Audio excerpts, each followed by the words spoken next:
So I had to come back, reverse back, and then I bought this fuel. I secret.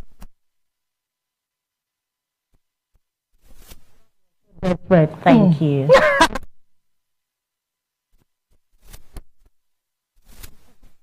The price of fuel outside is I think it's about 800 something outside NNP. So why we were able to get it's going for 740, 750 now. Okay, so the difference is not that much. No, because it's 590 exactly in the NNPC station. Okay, 597 to almost 200. So it's a whole lot. It's a whole lot, right? A whole lot. But what I don't know is the meter. Yeah, exactly. How accurate. Now the meter and the quality of fuel. Exactly. Yeah, because sometimes you buy this fuel and before you get to one point to the next, it disappears as if it's evaporating or something. So I don't understand. So three things made me stay put there: the quality of fuel, and I'm sure I'm going to buy the right quantity, you know, for the price they're giving. Okay. So someone courage to go queue up again for this was the first time, and this kind of that it wasn't like this. You need to see me. No, don't give up.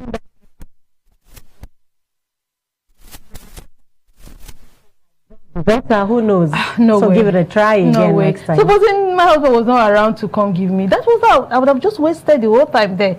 That's why I was quick to say thank you to him, you know. Yeah, thank you to him.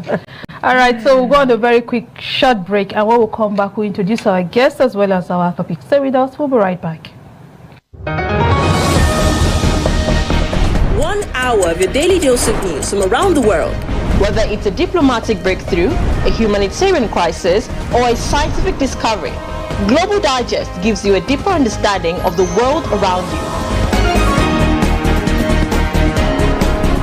Join me, Alma Marcus. Let's stay ahead of the curve with conversations that are shaping our planet at 11 a.m. on DSTV channel 258 and on Star Times channel 140. Global Digest, your window to the world's current affairs, only on Advocate Broadcasting Network.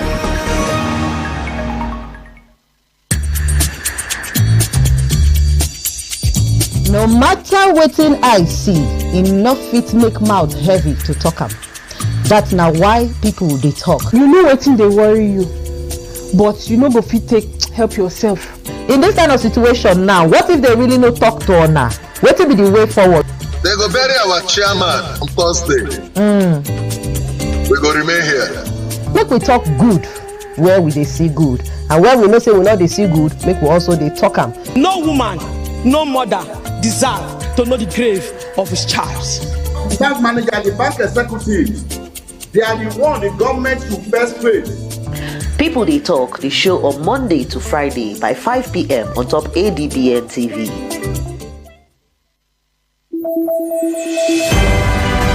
Rebuilding trust. Manipulated and conned over time, Nigerians are confused about whom to believe. Trust is the foundation upon which organized progressive societies are built. Trust embodies important elements of life. This 5-letter word, trust, has a deep meaning for whom we are and what we have become. It means being transparent, reliable, understanding, sincere, and truthful. Without any of these elements at play, societies become chaotic and completely disorganized, while anarchy sets in. Lies, half-truth, and deception have created mistrust of the government and by extension impacted the everyday lives of the citizens. Many of the woes being witnessed in Nigeria today have evolved from a lack of or betrayal of trust. We must retrace our steps. We have so many issues to deal with or to grapple with. Issues of economy, employment, poverty, and so forth and so on. And trust shouldn't be one of them. The trust deficit is a huge problem between government and the government, individuals and their communities, politicians and their constituents, the armed forces and the civilian populations, private service providers and consumers, the courts and litigants. traditional rulers and their subjects, and even between religious institutions and their faithful. But how did we get here? And what should we do to rebuild these broken elements? If you go to the market, I have witnessed it, where even the measuring board is indented that way, so that it will appear full, but you are buying just half of what you are told is being displayed for sale. Something went wrong. What, when, and how are issues needing interrogation, and these are the questions that this platform will regularly attempt to address and provide informed and cogent answers to.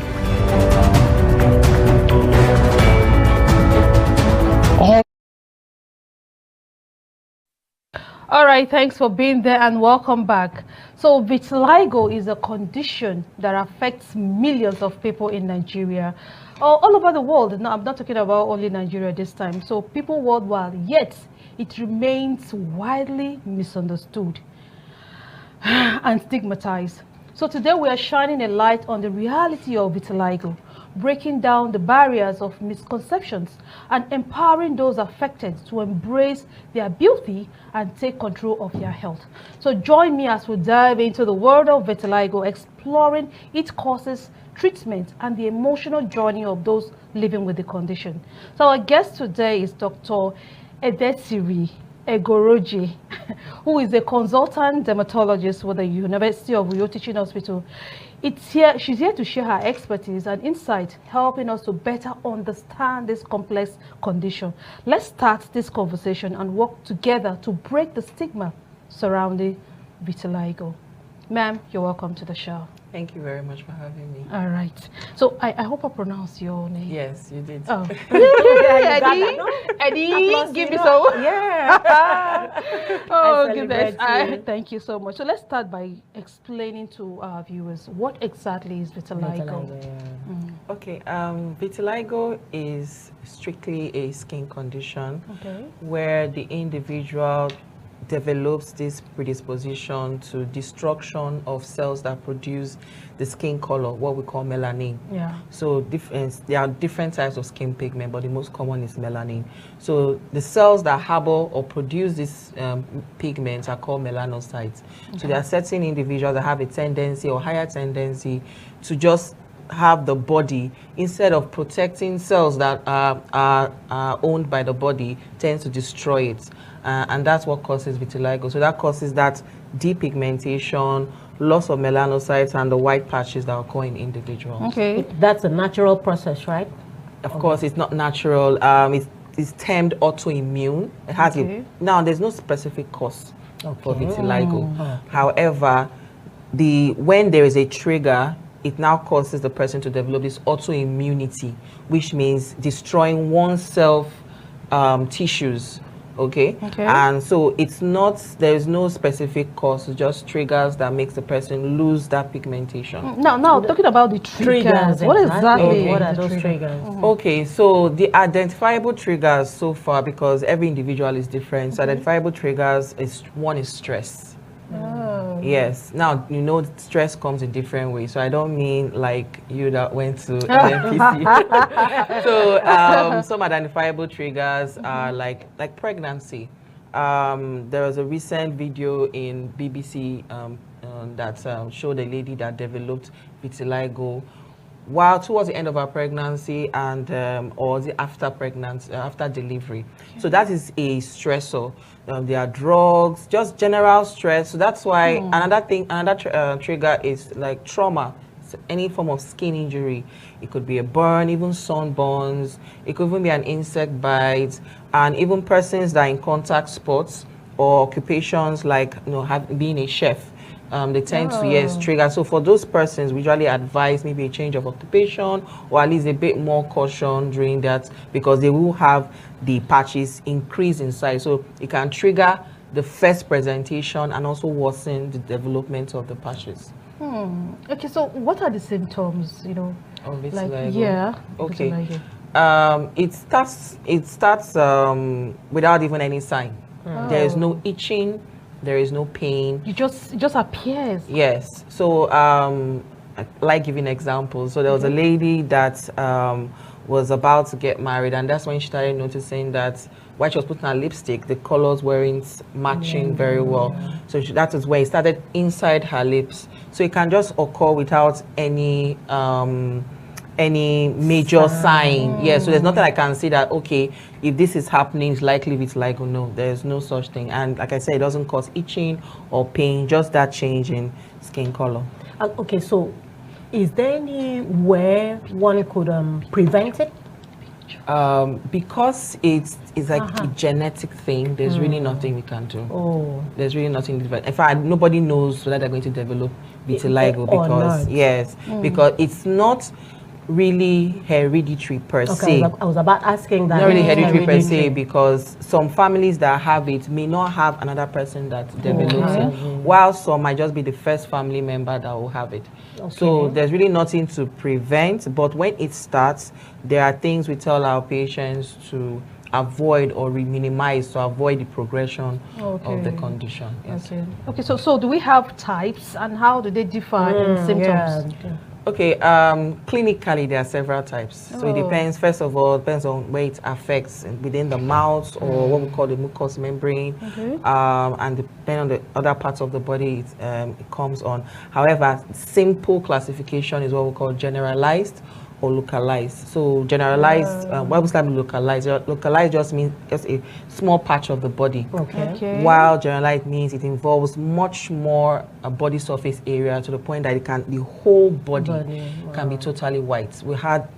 I've seen just one patient that developed, she just came in all white. It was difficult because there are other conditions that mimic it. But when she showed me her picture previously, I realized that this could be vitiligo. There are persons that like an example of a lady who's an Indian, and they have a bit of a brown hue to their skin color. So when she totally became white, it was difficult for people to believe that she was Indian. So it can really be that distressing. Yes. I remember back then when they talked about the late Michael Jackson, so some people were saying it was a skin disorder, while some were saying it's a lie, it's bleaching. I'm sure people have come to realize that it was actually a skin disorder. Yes. So in your own research and all that, what exactly happened in the case of Michael Jackson? Was it vitiligo or was it actually bleaching? Okay, so usually the best way to diagnose is to see the person. Okay. So, but from what I've gotten, information, and of course we all know Michael Jackson, I believe he had vitiligo because the patches started, very prominently. And information helps, empowers you. We didn't have that information. A lot of people tend to just dismiss it that he wanted to be white. But retrospectively, I think he had vitiligo, and I think he carried himself very well. And that must have been, in my opinion, one of the reasons why, at the time he got totally white.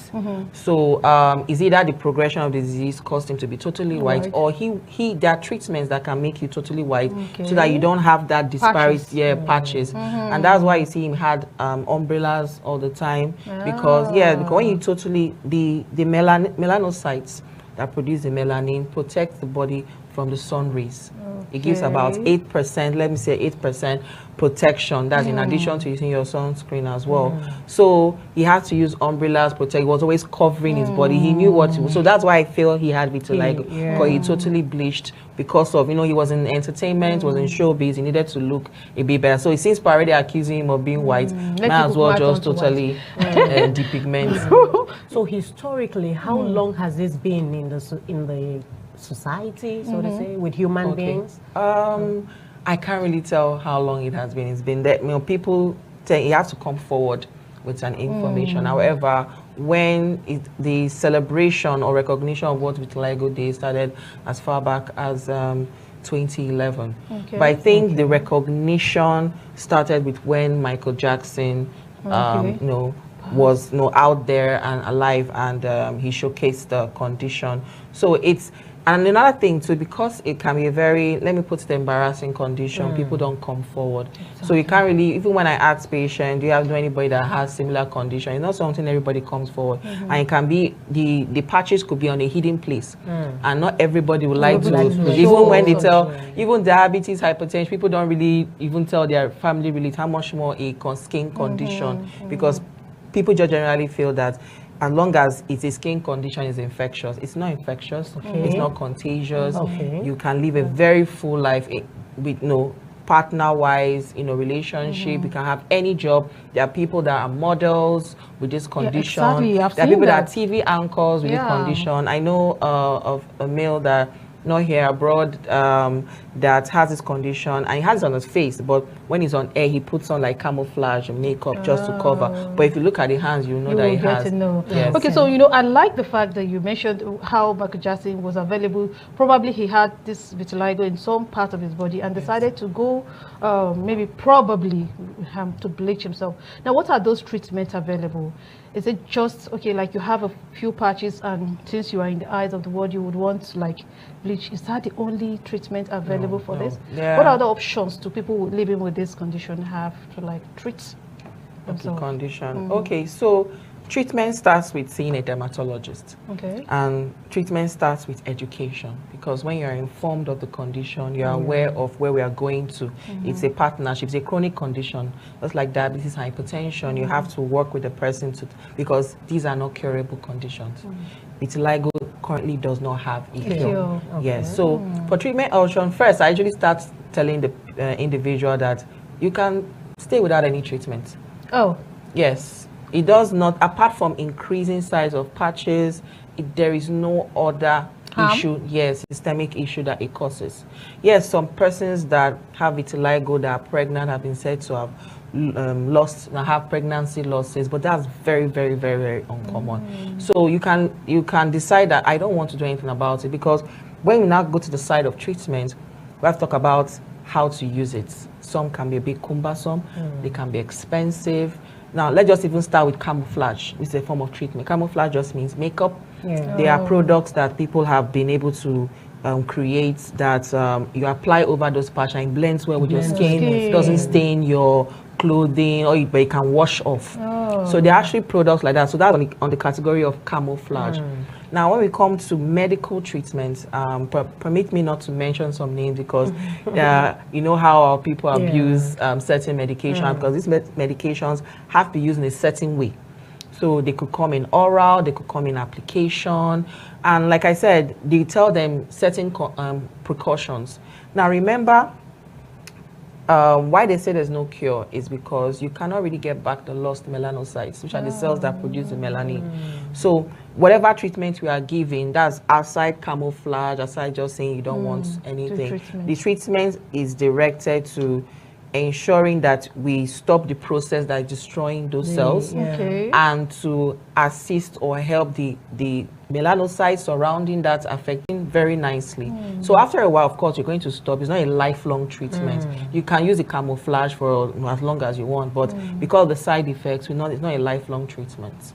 Okay, so I know you've encountered a lot of patients with this. What's the most common type you've seen, and what kind of treatment did you give? Have you ever given a full like bleaching stuff? No, I've never explored that option, because it takes, for you to totally bleach the skin, you have to take in cognizance that you're telling the person is losing every form of melanin that will protect them from the sun. So that means not just exposure to sunburn, there's also skin cancer. Like I said, Michael Jackson wore total sun protective clothing, had umbrellas. Is it a lifestyle that you want to start with?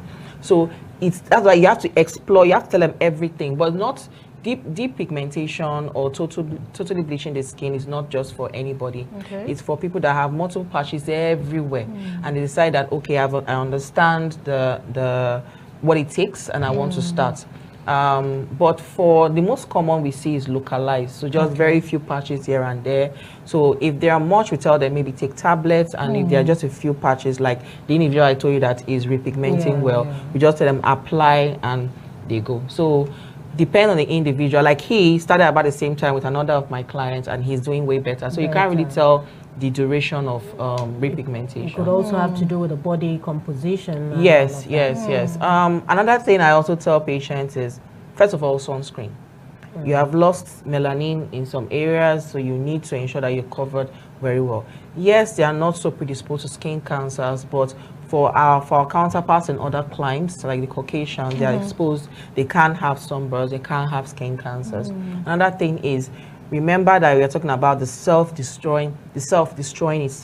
So you don't want to use unhealthy skin products or chemicals, the organics and etc. skin bleaching products that tend to want to destroy, because then that's also a trigger. You are widening the patches. Also, there are also some diets we tell people to take. Remember that the production of melanin comes with enzyme production and all, and there are some elements and minerals and vitamins that we have, like C, D, that can help, improve the function of the surrounding melanocytes so that they can help repigment the cells. However, there are some research or treatment protocols that are trying to transplant cells like melanocytes onto the area, but it's a very big procedure. It's not so common, and that takes me to don't be fooled by false claims that say there's a stem cell tablet that will, because our people are very, when that kind of individual is desperate, is eager, low self-esteem, and the society doesn't even make them comfortable, so they fall to anything. So by the time you say it's tablets, but you don't know what these things are made of, and they could even worsen the condition. Sometimes I just tell patients that if you come to see a dermatologist early, it is cheaper.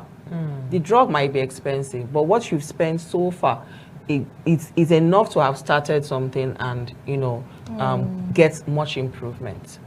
It's a real big one. And then I would like to know, how does this impact the psychological well-being of an individual living with vitiligo? Because I've seen, I was telling Eddie sometime in school, we had a friend who just, all of a sudden she just woke up one day, according to her, not like there was even a sign. She just saw this white patch on her face, so she became withdrawn, so everything just changed overnight. And before we were able to round off the program and everything, it has gotten up to this edge, and it's not as if it was just white all through. You just big patches like that up to her ears and all that. So we discovered that she became withdrawn. So how does this impact the psychological well-being of people living with vitiligo? Vitiligo is a visible disease. So especially if I will not say fortunate, but if you're fortunate to have it on the areas that are very prominent, your hands, your face, especially for females, is a visible disease, and our society can be unkind to them. So vitiligo can start as early as childhood for the first time, and then sometimes you live your full life and then you start developing it as an adult. So it's a disfiguring condition, and I think it because of information. When you lack information, you tend to fall for anything. It can affect your self-esteem. I cannot imagine waking up one day and realizing there's a patch on my face. And immediately someone tells you there's no cure for something. In fact, it flattens you out. So yes, it affects their self-esteem. It takes a while to really get there. And that takes me to support groups, which we lack in this country. I believe that when you're in a group of individuals with the same kind of condition, they had shared their experiences, how they resolved it, it tends to embolden you a bit, encourage them to live. So yes, we incorporate psychological support. So those that are really, really affected, we reach out to them.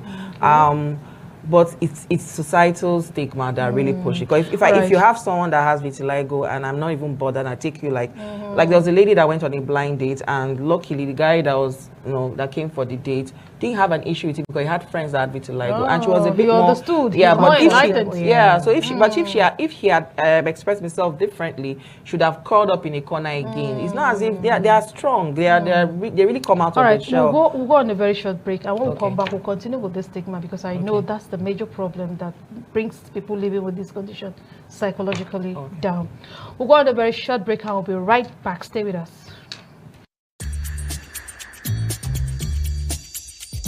No matter wetin I see, enough fit make mouth heavy to talk am. That's now why people they talk. You know wetin dey worry you, but you no go fit take help yourself. In this kind of situation now, what if they really no talk to Ona? What will be the way forward? They go bury our chairman on Thursday. We go remain here. Make we talk good where we dey see good, and where we know say we not dey see good, make we also dey talk am. No woman, no mother deserve to know the grave of his child. The bank manager, the bank executive, they are the one the government should first face. People They Talk, the show on Monday to Friday by 5 p.m. on top ADBN TV. 1 hour of your daily dose of news from around the world. Whether it's a diplomatic breakthrough, a humanitarian crisis, or a scientific discovery, Global Digest gives you a deeper understanding of the world around you. Join me, Alma Marcus. Let's stay ahead of the curve with conversations that are shaping our planet at 11 a.m. on DSTV, channel 258, and on Star Times, channel 140. Global Digest, your window to the world's current affairs, only on Advocate Broadcasting Network.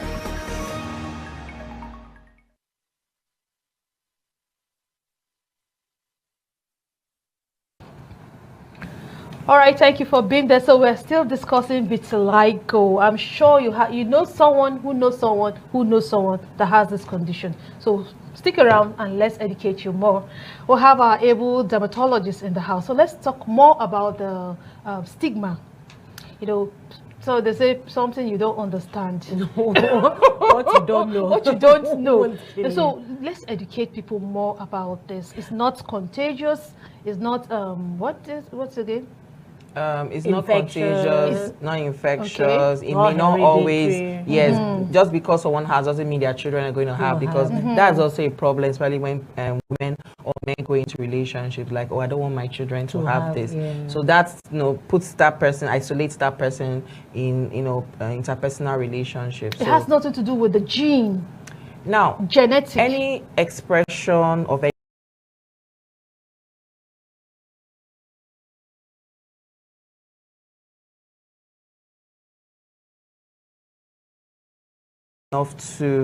now someone can have the gene or have the risk, but might not even still develop it. Okay. So it all depends on the trigger. It's the trigger that matters. The trigger could just be something that's very little or as big as pregnancy. Yes, big as pregnancy, like I said.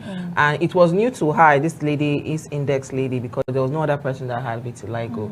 And it really affected her because, it was very emotional watching, because she had said that this is, this is a period where she's supposed to bring a life, and then she's now developing. How does she now take care of herself and the child? And with post-pregnancy, there's postpartum depression. So it was very cumbersome and it affects them. But meeting with a dermatologist, I think it's the first step to regaining your confidence, because then you give it a name. When it doesn't have a name, there's always that fear. So we talk to them. It's a lot. Sometimes we have to call multiple clinics. If I tell, for the first visit, I always tell a person, go and read about it.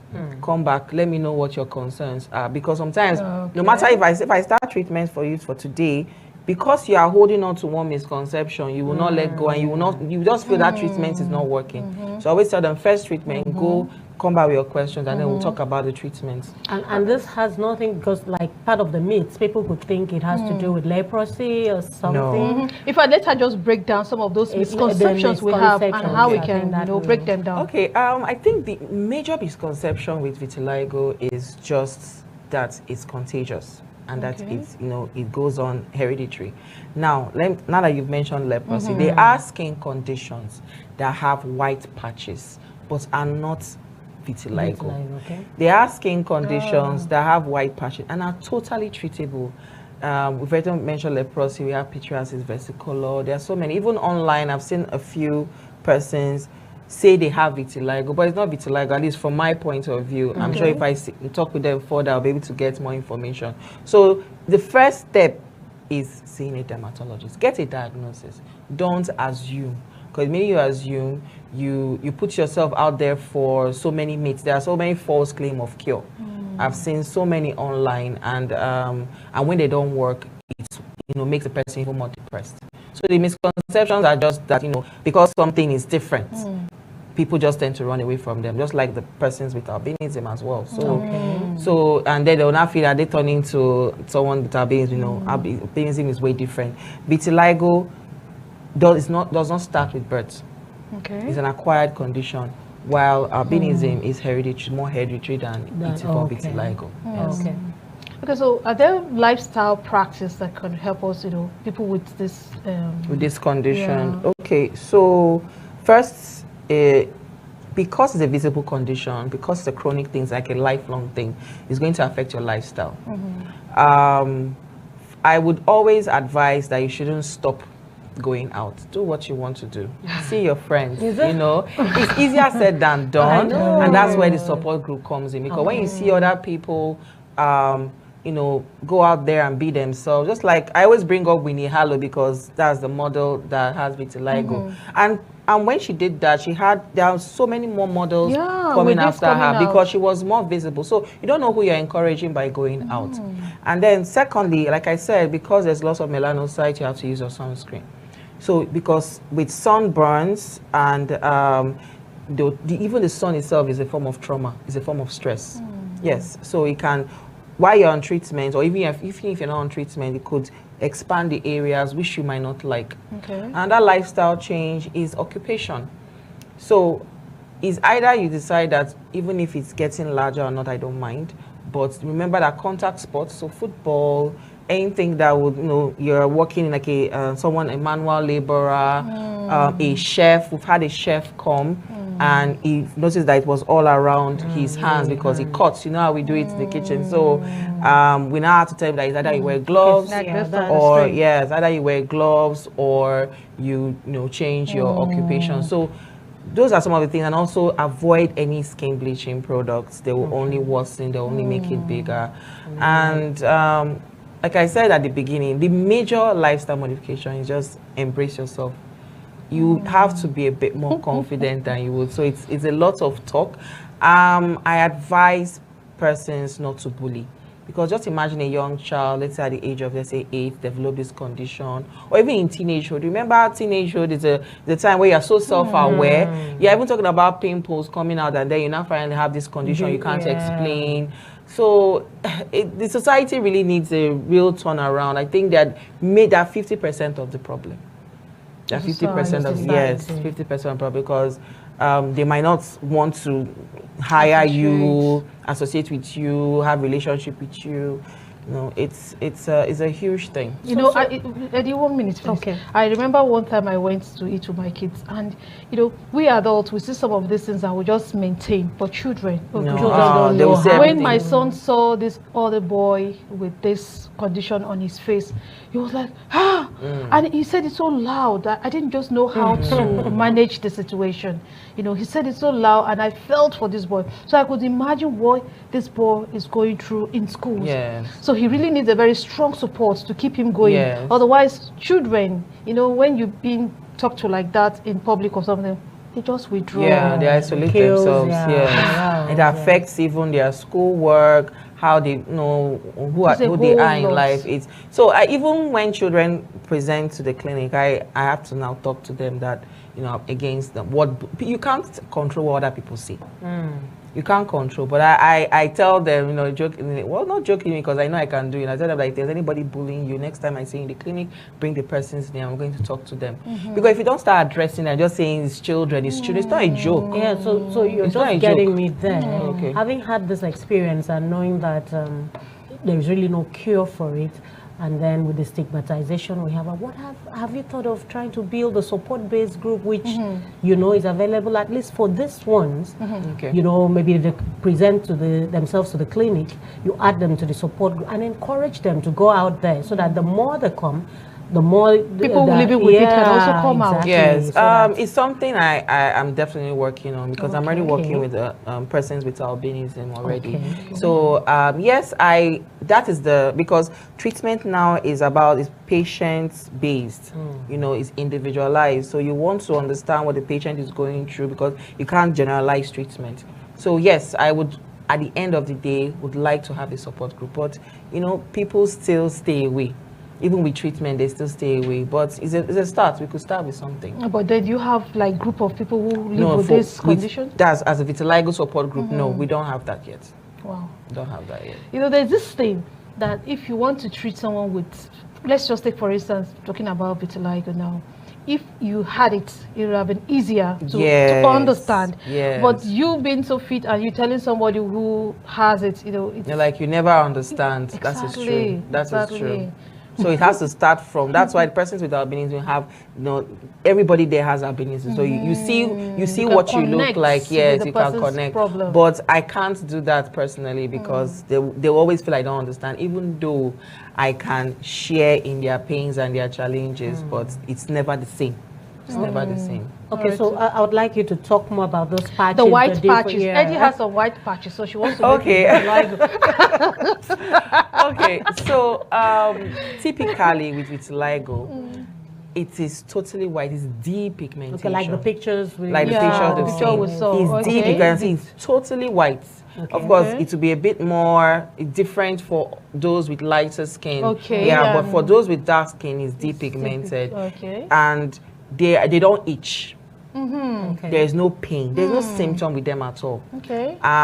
Yes, at the initial stage when they are starting, it could look like they're a bit lighter. Everything starts from somewhere. It's because you don't notice, or it's somewhere that you don't notice that you feel, okay, it started white all through. But if you really look at the ones, let's say around the mouth, you see there are some areas that are not as white as, you know, the other part. Yes. So there is really no sign. There's really nothing that tells me that from the beginning or a very white small patch that this is vitiligo. Okay. Yes, but if it's depigmented, and in the clinic there are devices that we use. We have Wood's lamp, we have dermoscope, which you can use, and it helps highlight the depigmentation of the skin. So you can't really say, but there are conditions that mimic vitiligo, but they are not always vitiligo, and they can be treatable.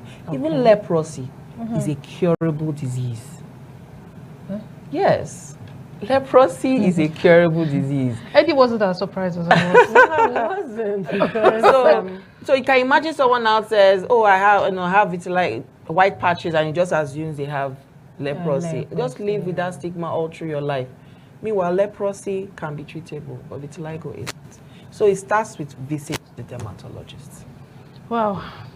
All right, let's talk about makeups now. Let's talk about makeup for it. Okay. Yeah, of course, any form of makeup, as long as it matches your shade of skin. Yes. But it will always be good to have one that is infused with sunscreen, UVA, UVB protection, because like I said, they have increased risk of sunburns and maybe skin cancers. So, but any makeup is how fine. affordable are they? Any, you know your shade. Of course, now. I mean the cost implication. Of course, as you go higher, the regular brands don't usually have UVB infused in them. But even if you don't have, you can apply sunscreen as a base, and then you put on your makeup. Now, remember that this white pigmentation is not the same shade as your skin. So it means you have to get a shade that will match and flex. There are videos of people that use makeup to cover up, and there's no sign at all. Why there are people that make up and leave those white patches? Because they are confident in their skin. Yeah, so we have to build skin confidence in them first, even those down treatment. So makeup is a good one. And then, like I said, there are camouflage products. So you apply it over the area and just blends with your skin. You really, if you've not seen the person really well, you will not even know that they have vitiligo. So there are products like that, though not so common in Nigeria. But there are products like that. I think it's about the demand. Okay, so talking about being common, the statistics here in Nigeria. Exactly, I wanted to go there. What? Statistics here in Nigeria. Come down with that? It affects about 1% of the population. 1%? Yes, about very uncommon. You see, when they say 1%, you think it's a small number. But you see, this is just like, let's say, for instance, 1 out of 10 persons. Yes. Now, we count 100 persons. That's about 10 persons, which is also a large number. Yeah. But when you hear people say 1%, you begin to say, it's small, it's not significant. Yeah, so yes, depending on the population of the area there, yes. But it's even less common. Even that 1% is a global statistic. It's less common here in Nigeria. And even in Akwa Ibom State, like I said, in the past, let's say past 6 months, it's about the same persons I see over. So it's not as common as people think. But yeah, persons do come to the clinic to see us. But the number of persons you've seen are the regular persons you've been seeing. Could be as a result of people not wanting to come out, you know, unaware of what they have, lack of education, just like you rightly said in the beginning. Some could also be nonchalant since it's not itching, yes, pains, nothing to raise concerns about. Yes, you know, our health-seeking behavior naturally is very low. But I think you know, we'll talk about it. I have to laugh because someone is guilty. Yeah, I am guilty. I know people always say, "Don't go find what you know, find you." True. So just, you know, the if it's fear not of the unknown. Yeah, exactly. So if somebody has this white patch and it seems not to be bothering me, it's not itchy, it's not painful, why should I bother? In fact, some people have come and said, that is skin cancer. That is already skin cancer without giving themselves penalty, that sentence without even seeing a dermatologist. So they live with the fear of skin cancer. Meanwhile, it's not. Yeah. Oh, look at this. The silly makeup. She covered it well. Very well. So this could, like, maybe it's an occasion or a wedding. Yes, you can. You feel free to cover up if you want to cover up. Don't feel that it's only when you expose your patches that you're confident. No. If you want to cover up, fine. And if these are the only areas that she has it, it's well camouflaged with the makeup. Yeah. And she's a pretty lady, with or without the makeup. For me, I would advocate that we do more of self-awareness, like making them feel confident in themselves. That's the first step. I think, that's the first. I always, like I said, first thing I tell them in the first clinic is, go and find out first about this condition. With information, by the time I dispel misconceptions, it's easy for them to be a bit like, okay, this is something I can handle, you know. And doesn't take one clinic for us to discuss it, because they will come back, they hear what this person said, they will come, we have to dispel. So it's a back and forth thing. But the first thing is to embrace your skin confidence. You have to build your skin confidence. It doesn't take only the individual, people around, the family. The family, the index family, maybe the husband, because you can have a wife that didn't have any of this and then develops it during pregnancy. You know, that's why marriage is supposed to be, you know, they said for better or for worse. And some of these things might not be worse in terms of money. It could just be. It's only for better, for better and for better. So they really, we need to start with encouraging them. And yes, like you said, hopefully we should be able to have support groups. Support groups, Yes, for person with vitiligo, you know, get their consent, involve them. But you also need someone to share it. You need someone that is really, you know, passionate about it. I'm yet to see someone that is passionate about it. Most of them just want to come, take treatment and go. You know, someone has to be passionate, someone has to be knowledgeable to anchor that kind of support group. And hopefully we hope to see some sort of treatments that are not so expensive but more efficient, you know, to like there are treatments. There are treatments. They are not so expensive. Now, you know, one thing about treatment is it may be affordable, but it may not be available. So when it's not available, it's now a bit expensive, because there was a time where the drug wasn't in Uyo. So we had to now, because, you know, you have to store these things and they have expiry dates. If people don't come and get it, they will get expired, and pharmacists have to make money. So, but now with increased presentation of these patients in the clinic, they tend to have it available, and so it's for that category of treatment. The other categories of treatments, what we call the biologics. These drugs tend to modulate the immunity of the skin, so that there's less destruction of the melanocytes. But just like cancer, chemotherapy, they have side effects. So they can affect the liver, the kidney, can even lose hair. But there are newer, you know, as drugs come out, there are companies that are trying to refine it, less side effects. Exactly. And there are actually there are the recent biologics that has been named, and persons have said that it's gave them good repigmentation without side effects, but they're expensive. So hopefully in the future we'll have them. As long as, you know, if someone just says, I want to get involved, sometimes it's not about the costs, it's about information. So if I tell you that this drug is available, and you say that was fine, I have treated patients in the clinic that buy drugs of about 100 plus, just one drug. So it's possible, but they have to have that information. And if you see the person buying you think he can't afford it. So you don't assume that people, it's expensive. So I always tell them, these are the drugs. These are the cost profile. Now you do the go and tell me which one you want to start. Instead of just putting them in a box that it's expensive. No, that's not how we go about treatment. All right, thank you so much, Doctor, for coming on the show today. I'm sure we've been educated beyond what we imagined. Thank you for having me. Okay, so but then we know we have some people living with this condition out there. So I would like you to just speak to them, to encourage them, to give them hope and tell them it's not the end of the world. They could still live their life even with this condition. Okay, so to anyone out there with vitiligo, I want to say that I want you to embrace your skin confidence. You're much more than what your skin says. You have an identity outside the vitiligo condition. And for any support, please do reach out to me if you're in Uyo. I consult at the dermatology clinic in University of Uyo Teaching Hospital, and our clinics are Thursdays. We'd love to have you. Thank you. All right. Thank you so much, Dr. Edesiri.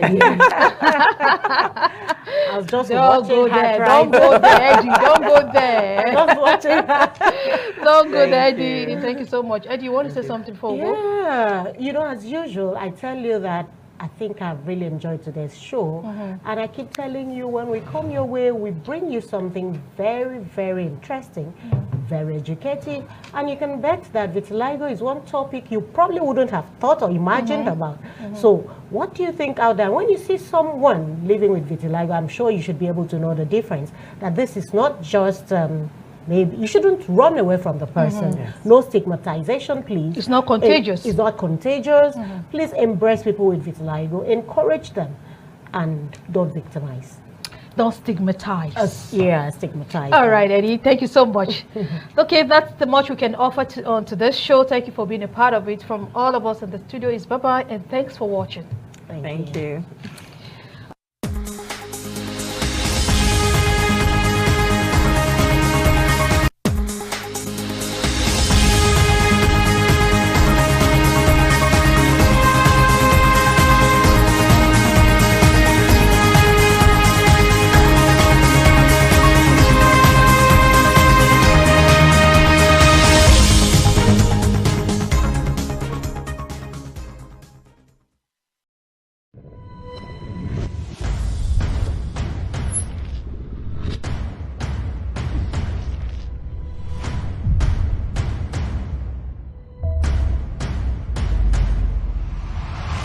ADBN, Advocate Broadcasting Network.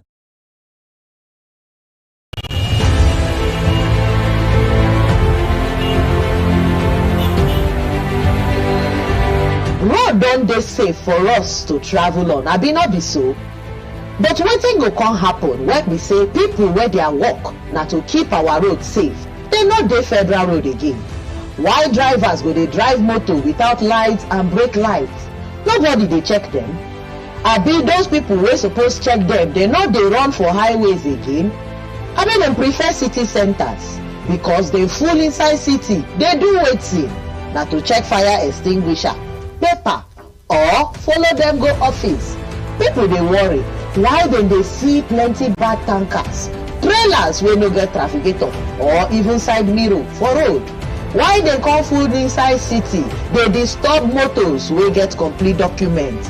Dem dey keep us safe, abi dey dey choke us? Join me make we touchlight this matter on Monday, 1st of July, 5 o'clock on top ADBN, channel 258 on DSTV. Start times na 1:40.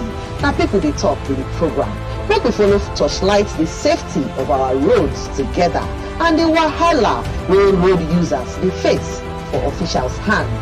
Na road safety we get, or na road risk we get? Try no miss this story. E go shele.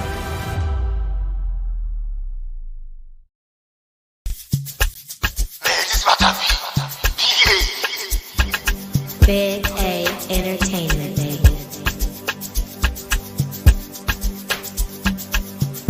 Richie. See plenty girls, them ready for Ghana.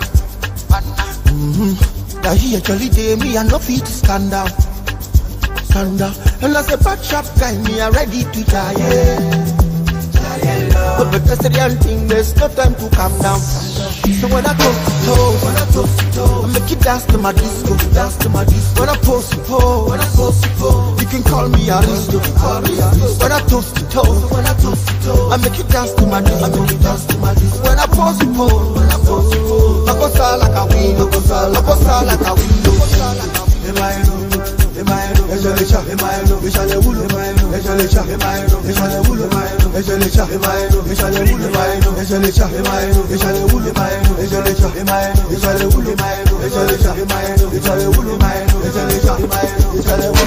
Why they shy? Is it your first time? Enter the floor, make your shoes shine. At all, make your back a wine. I get your back, make you get mine. Why they shy? Is it your first time? Enter the floor, make your shoes shine. At all, make your back a wine. I get your back, make you get mine. Plenty more day, you back to choose. It's a natural thing, no compromise. Realize there's no time to lose. Straightforward feelings, straightforward going. Say no time to go confused. Enter the place and let you lose. No dull yourself, but not in abuse. See plenty girls, them ready for banana. Now here jolly day, me and no feet stand out. And as a bad sharp guy, me are ready to die. But that's the real thing, there's no time to calm down.